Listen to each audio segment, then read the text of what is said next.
माननीय पंतप्रधान नरेंद्र मोदी यांच्या नेतृत्वाखाली सरकारच्या दूरदर्शी धोरणामुळे एक 2047 पर्यंत भारत विकसित देश म्हणून उदयाला येईल। भारत ही जगातील तिसरी मोठी अर्थव्यवस्था होण्याच्या वाटेवर आहे। अर्थव्यवस्थेच्या या वाढीमध्ये तरुण उद्योजकांचा वाटा मोठा असणार आहे। युवा वर्गाला अधिक सक्षम, कुशल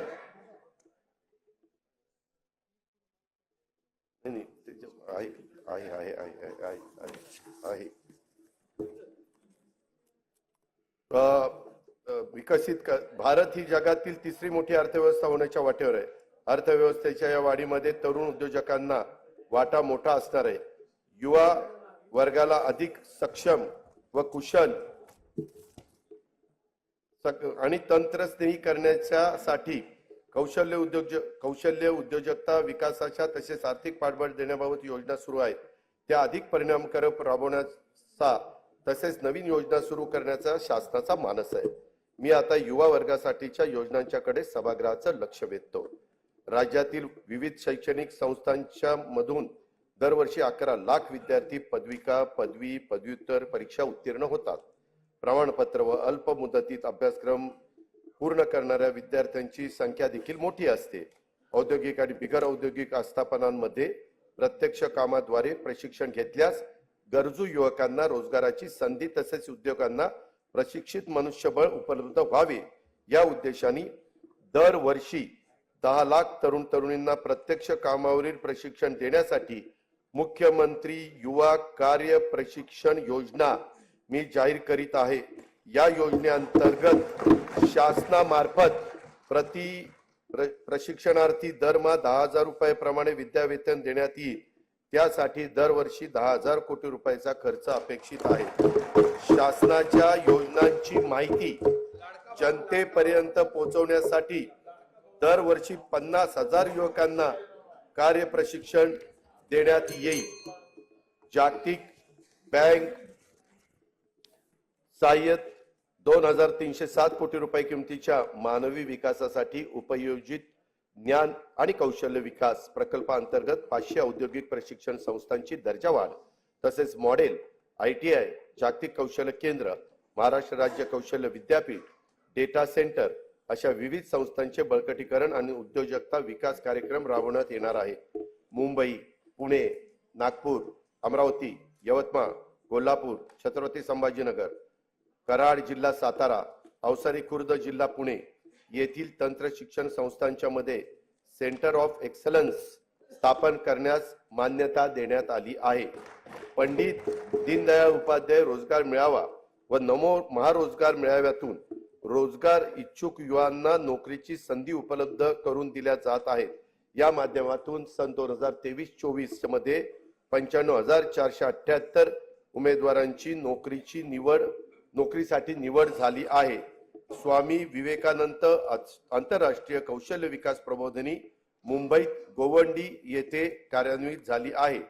राज्याच्या ग्रामीण भागात 511 प्रमोद महाजन ग्रामीण कौशल्य विकास केंद्रे स्थापन करण्यात आली असून या केंद्रातून 15 ते 45 वयोगटातील 18,980 उमेदवार कौशल्य प्रशिक्षण घेत आहेत।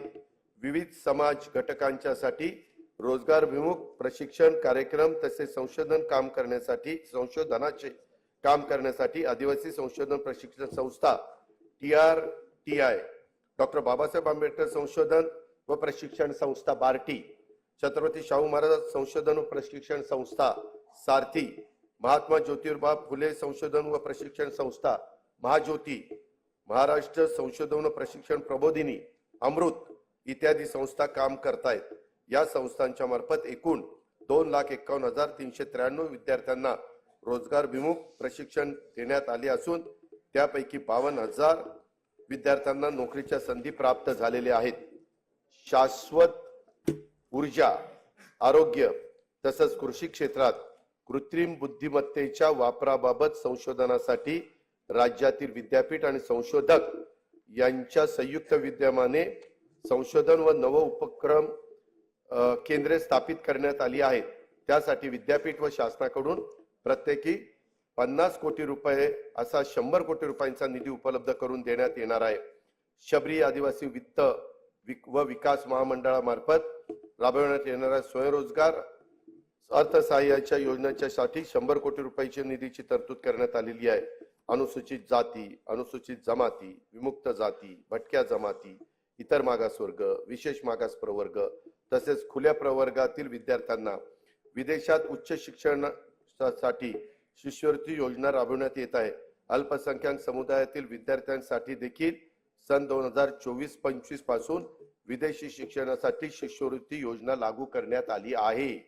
वसतिगृहात प्रवेश न मिळालेल्या आर्थिक दृष्ट्या दुर्बल घटकातील विद्यार्थ्यांना शैक्षणिक वर्ष 23-24 पासून डॉक्टर पंजाबराव देशमुख वसतिगृह निर्वाह भत्ता योजनेअंतर्गत भरीव वाढ करून दरवर्षी 38 ते 60 हजार रुपयापर्यंत निवास भत्ता देण्यात येत आहे.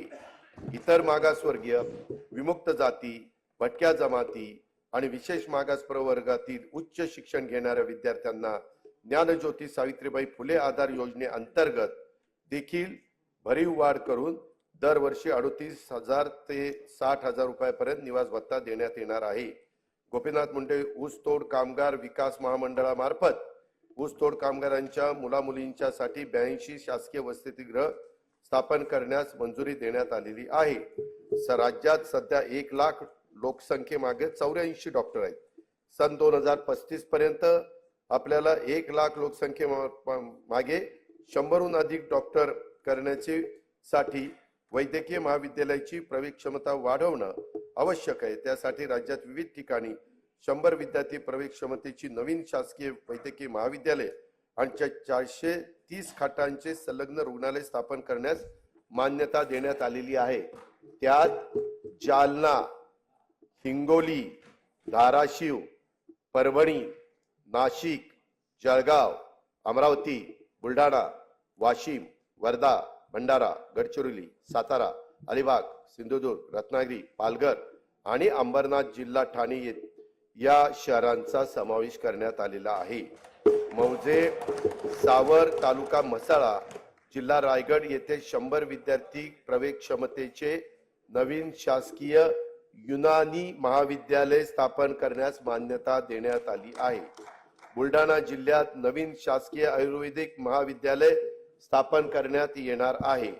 शासकीय वैद्यकीय महाविद्यालयातील कनिष्ठ व वरिष्ठ निवासी डॉक्टर यांच्या विद्यावेतनात तसेच मानसेवी अध्यापकांच्या मानधनात देखील भरीव वाढ करण्यात आली आहे. ट्रस्ट सेक्टरमधील उद्योगांना देण्यात येणाऱ्या विशेष प्रोत्साहनामुळे नजीकच्या काळात राज्यात अंदाजे 1 लाख कोटी रुपयाची गुंतवणूक होणार असून त्यातून 50,000 रोजगार निर्माण होणार आहे. हरित हायड्रोजन उत्पादनासाठी विकासकांबरोबर झालेल्या सामंजस्य करारानुसार 2,11,400 कोटी रुपयांची गुंतवणूक होणार असून त्याद्वारे 55,900 रोजगार निर्माण होणार आहेत.